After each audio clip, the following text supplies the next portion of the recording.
and welcome to the first session of Daily Dose of Physics. So every day we'll be discussing a certain MCQ uh, from a past paper or any model paper. So today we'll be starting off with this question. So this question appears in the 2019 paper. So this appears in the 2019 paper. This is the 40th question, as you can see. So 2019, question number 40, right? So let's discuss. So you can see this question is about ST graphs. Okay, so this question is about ST graphs. So let's go through it. You can see they've said that the figure shows the displacement time graphs for the motion of two cars with respect to a lamp post beside the road. Consider the displacement to the right side of the lamp post as positive. Okay, right. So there are some important points that we have to consider here. So before talking about the question, I'd like to say like a few stuff, like just 2 points about this ST graph. One is when it comes to ST graphs, we focus on two important points, right? That is, the first one is the initial point. Okay? The initial point, or maybe the initial position. The second one is the reference point. Okay, so we have two important things that we can consider here. Okay, one is the initial point, the other one is the reference point. So initial point is actually the point where you start the motion. Okay, so at the point at which you are positioned when the motion is started, right? For example, you can see the car 1 starts from a point here. Okay, car 2 starts from here. So what it means is, now you can see the displacement when the car 1 starts, its motion is something negative. Okay, I'll explain how it works. So something negative is negative value, and when it comes to car 2, it's something positive, right? So to actually understand this, we have to come to the next point also, which is the reference point. Reference point is the point that you consider to have zero displacement. Okay, the point which you consider as zero.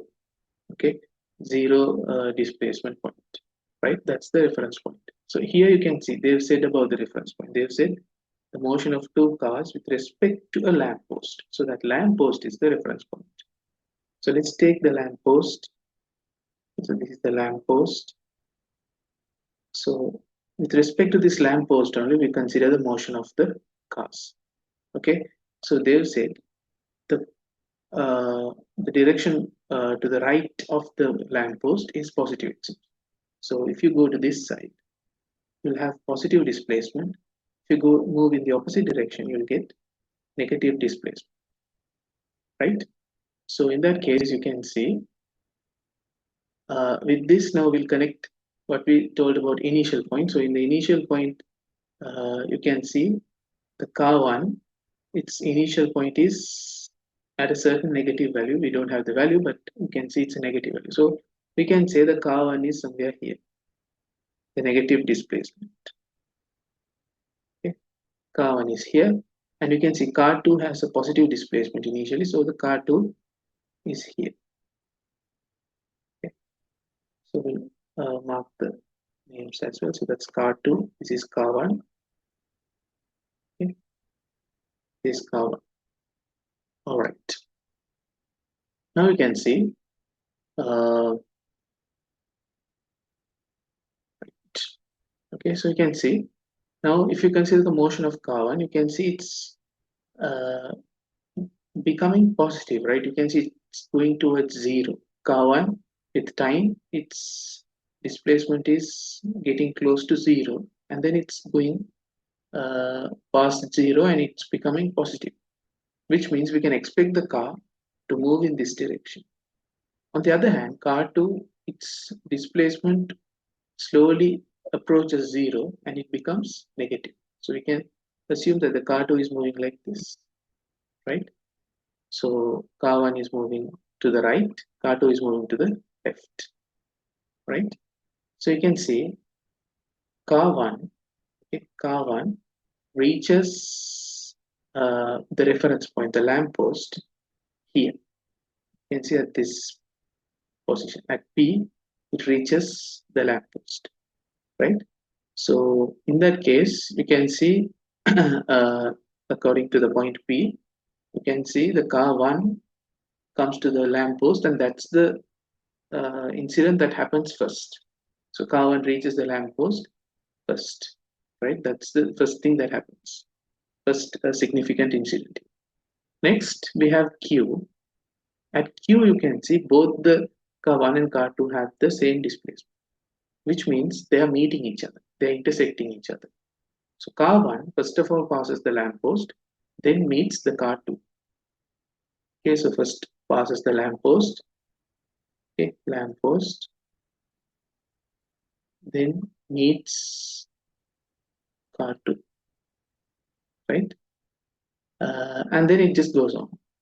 After all of these happen, the car 2, which is coming from this side, reaches the lamppost, right? So these are the three significant points that they have given, right? So let's go through the statement now. Okay, so relevant to P, car 1 moves from left, crosses car 2. Now, relevant to the point P, the point P actually denotes the situation where the car 1 passes the lamppost, not crosses the car 2. So that's wrong. Then relevant to Q, you can say both cars are moving towards the lamppost and cross each other. So both the cars cross each other, that's correct. But if you consider whether they are moving towards the lamppost, think about it. We told at P itself, at point P itself, the car 1 passes the lamppost. So what will happen is the car 1 will be somewhere here and it will be moving this way. While car 2 would have reached this point and it would be moving this way. This car 2, this is car 1, right? Right. So you can see the car 2 is moving towards the lamppost, car 1 is moving away from the lamppost. So due to that, this is wrong, right? And then you have the statement C relevant to R, car 2 moving from the right passes the lamppost. So of course that's correct. Car 2 passes the lamppost and actually it's coming from the right. So that's the only correct statement we have here. So the answer is only C, the second answer. So that's it. So I hope you understood the question, and we'll meet with the next session of daily dose with